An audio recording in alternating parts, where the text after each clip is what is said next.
চলে এলাম আরেকটি নতুন ভিডিও নিয়ে।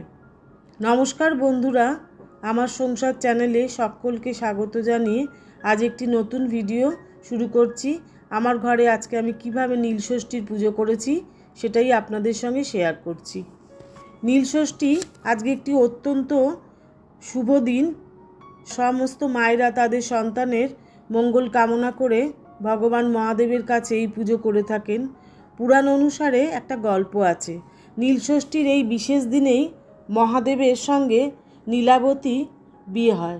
মহাদেব নিজেই নীলকণ্ঠ আর তার সঙ্গে নীলাবতীর বিয়ে হয়েছিল বলেই এই দিনটি নীলষষ্ঠী নামে পরিচিত।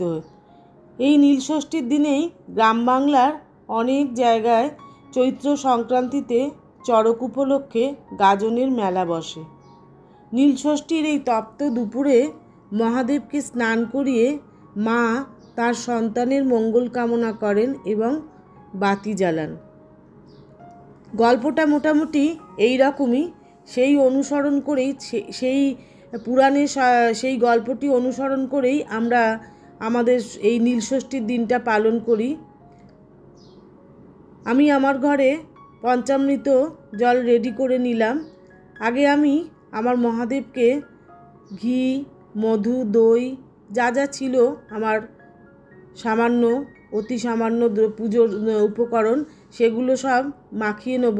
আজকে আমি হাতে তুলে নিয়েছি কারণ আমার মহাদেব খুবই ছোট, তাই জন্য হাতে নিয়ে মাখাতেও আমার সুবিধা হয়। ওনাকে অতি যত্ন করেই করা যায় সেই কাজটা। প্রথমে আগে মহাদেবকে ঘি, মধু, তারপরে দই সব মাখিয়ে নিয়েছি। নেয়ার পরে এবার পঞ্চামৃত স্নান করিয়ে নিচ্ছি। নমঃ শিবায়, নমঃ শিবায়, নমঃ শিবায়, নমঃ নমঃ, নমঃ শিবায়, নমঃ শিবায়, নমঃ শিবায়, নমঃ নমঃ। শিবের পুজো করা খুবই সহজ। শিব ঠাকুর খুব সামান্যতেই সন্তুষ্ট হন। আমরা এই জন্য, আর শিবের মন্ত্র খুব সামান্য, তেমন একটা কোনো কিছুই ভারী ব্যাপার নয়। সেই কারণে শিবের পুজো আমরা সকলেই করতে পারি। আর এই দিনটি ঘরে ঘরে আমরা সমস্ত মায়েরা তাদের সন্তানের উদ্দেশ্যে মা ঠাকুরের কাছে বাতি দান করি আর শুভ কামনা, মঙ্গল কামনা করে পুজো করি। তো আজকে আমার পঞ্চামৃত স্নানের পরে আমি প্লেন জলে একটু স্নান করিয়ে নিলাম ঠাকুরকে, অর্থাৎ পরিষ্কার করিয়ে নিলাম। নিয়ে তারপরে আমি একটু আবজা আবজা করে মুছে নিয়েছি। শিব ঠাকুরকে কিন্তু সম্পূর্ণ শুকনো করে মোছা যায় না, সকলে জানেন কি না আমি ঠিক জানি না। তারপরে কেশর চন্দন গুলে, গঙ্গা জলে কেশর চন্দন গুলে আমি তাকে শিব ঠাকুরকে তিলক পরিয়ে দিলাম।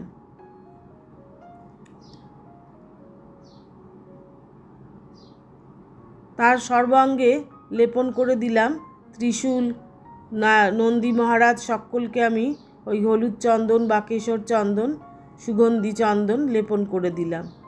দিয়ে দিলাম একটু ভস্য, বাবার যেটা খুবই প্রিয়, আর দিচ্ছি একটু শ্বেত চন্দন।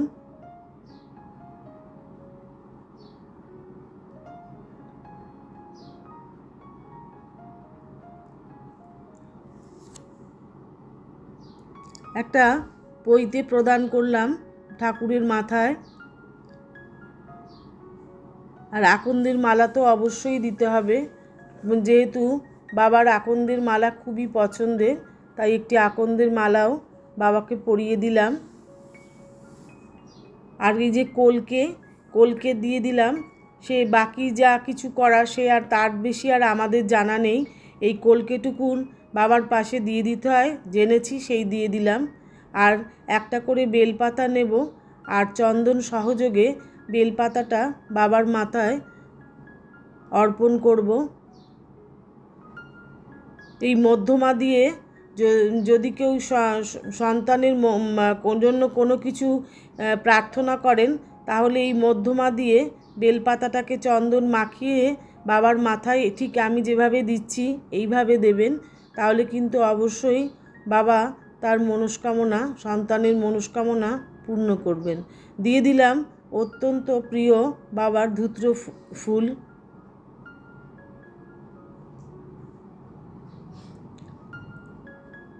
জবা ফুল দিলাম গৌরী পিঠে।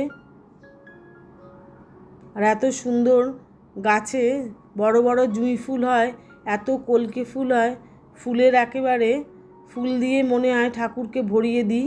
এবার আমি ফুল দিয়ে সাজানো হয়ে গেছে, এবার আমি ফল প্রদান করব বাবার মাথায়। প্রথমেই দিলাম সবথেকে প্রিয় বেল। আমি নীলের দিনকে এই মোটা সমেত মানে একটা আম, কাঁচা আম নিবেদন করি, সবাই হয়তো করে থাকেন জানি না। আর 5টা ফল মোটামুটি বাবার মাথায় নিবেদন করলাম। অবশ্যই দিতে হবে আর এই কাঁটা ফল